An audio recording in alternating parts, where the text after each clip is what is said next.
C'est au cœur de Bruxelles que je vous retrouve cette semaine pour un nouvel épisode d'After. On va se rendre dans un lieu historique fondé à la fin du 19e siècle, la Galerie Bortier. J'irai à la rencontre de Fanny Génicaud. Elle est libraire et je lui demanderai ce que ça a changé pour elle, ce renouveau. Peau neuve donc, et de nouveaux commerces qui ont ouvert. On partira à la découverte du café littéraire, le Kawa Club, ainsi que le Medzewe. C'est parti.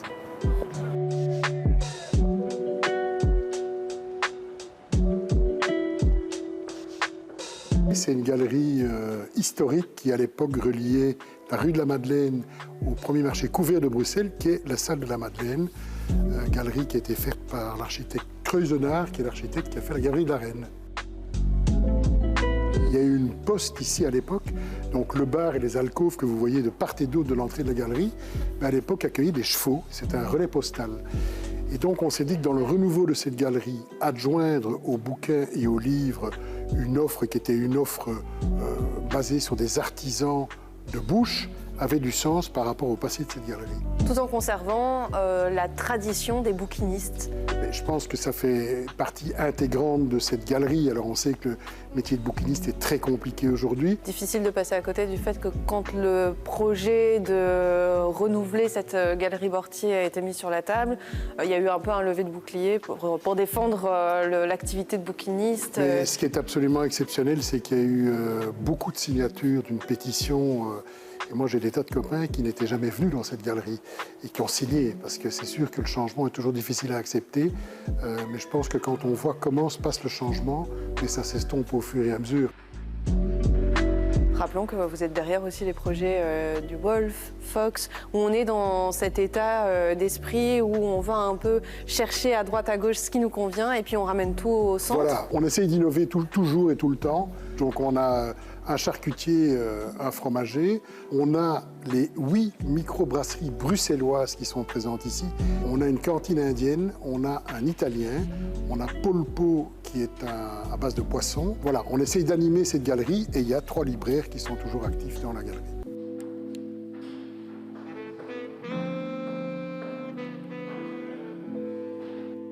Je vous propose de commencer par l'aspect historique de cette galerie Bortier avec la rencontre de Fanny, elle est libraire.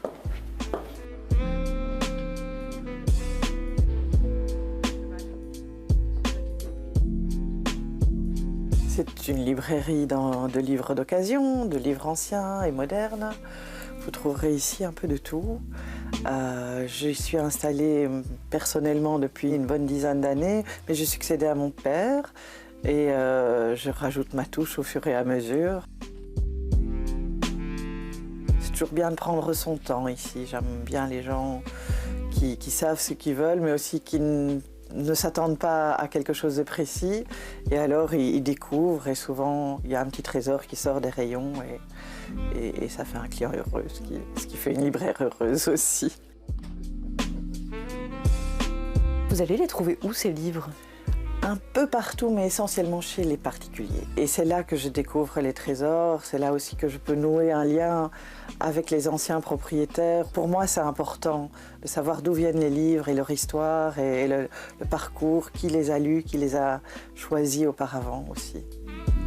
C'est un objet qui se transmet, un livre, oui. Et qui est aussi marqué effectivement par ses anciens propriétaires. Oui.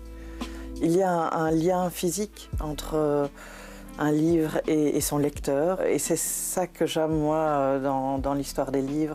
C'est de savoir qu'ils ont plusieurs histoires au fur et à mesure qui s'accumulent et une charge symbolique de plus en plus importante avec le temps.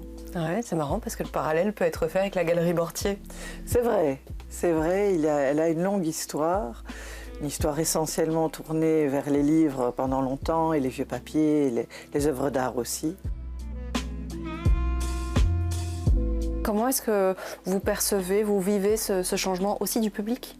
Il y a un changement radical. Il n'y avait plus que les collectionneurs et les amateurs de livres et de vieux papiers qui entraient dans la galerie, puisqu'il n'y avait que ça. Et en plus, il y en avait de moins en moins. Donc maintenant, ça revit, mais ça revit, c'est à l'opposé. Vraiment, c'est quelque chose d'ultra dynamique, disons, par rapport à avant. Mais c'est pas plus mal.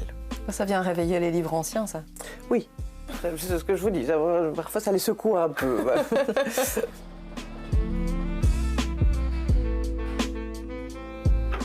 On est à présent attendu chez Medzeoué. C'est le traiteur syro-libanais qui vient de s'installer juste au coin.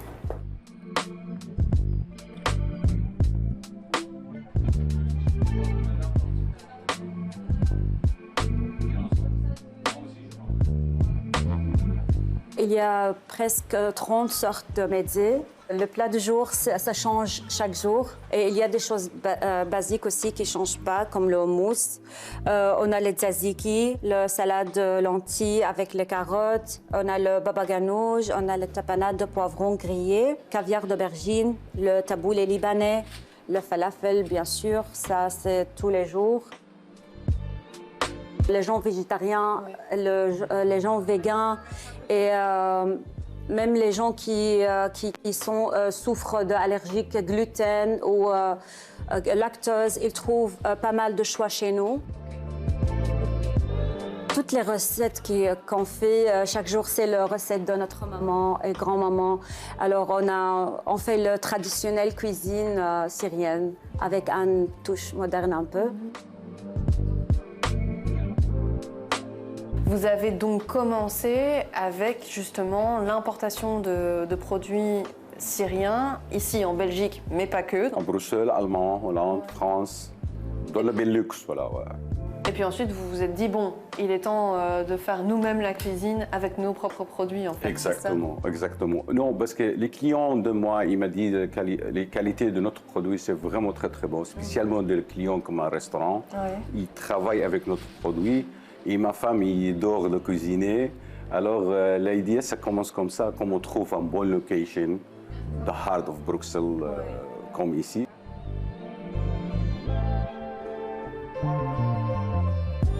Quand le groupe de Galeries Portier nous proposait l'idée de faire le traiteur syrien, moi j'étais très contente de réaliser la cuisine traditionnelle syrienne.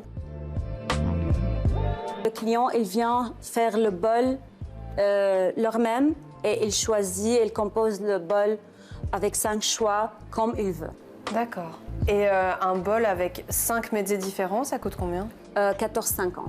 Soit importé, soit sur place dans les Galeries Portier. Malheureusement, on a trop de succès ici. Il y a trop de succès, ouais. Malheureusement, il dit. Mais c'est bien, non? Oui, bien. Tant mieux. Oui, oui, très, très bon. Ouais. À midi, comme vous passez ici, on a des fils jusqu'à la quoi. On vend de plaisir plus que de commerce, parce que c'est notre produit. On pense beaucoup à la qualité.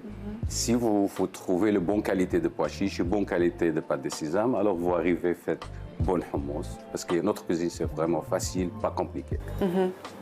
Ça, encore une fois, ça dépend à qui vous le dites, hein, franchement.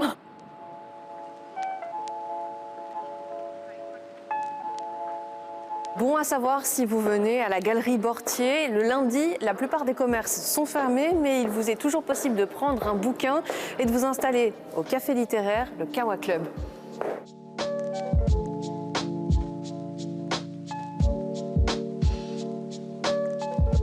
Quand on rentre ici, on a un peu cette impression d'une librairie à l'anglaise, avec ses boiseries. Oui, c'était l'esprit. C'est vraiment ça, c'est l'esprit de la galerie en fait. Et c'est ça qu'on fait le max pour le garder. Kawa Club, c'était créé par Laura Cornil. C'est elle la créatrice. Et l'idée, c'est on dit des gâteaux de grand-mère. Vous voyez un peu les gâteaux faits maison.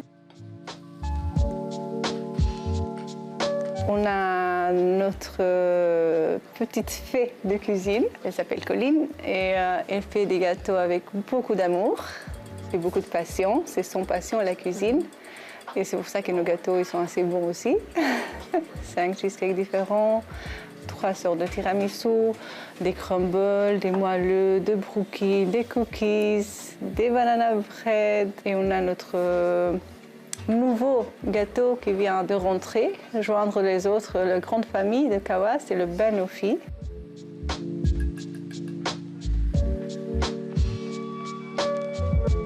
C'est pas le seul Kawa Club, il y en a plusieurs à Bruxelles.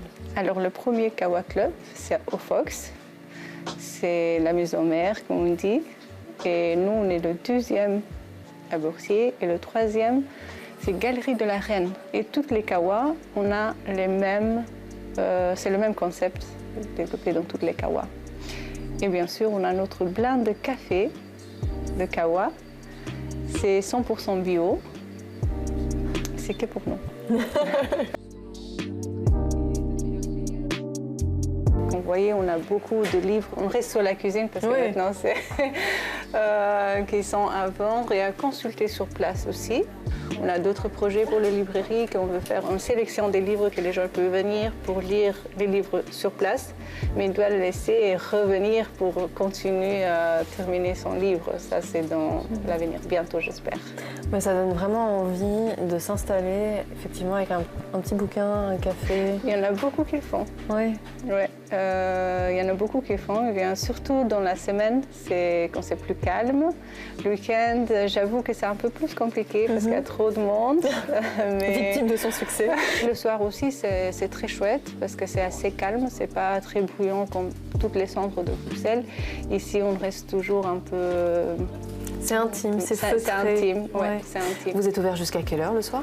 22h30. Donc on peut encore venir pour un petit verre. On a le Comedy Club, que ça se passe ici à Kawa Club aussi.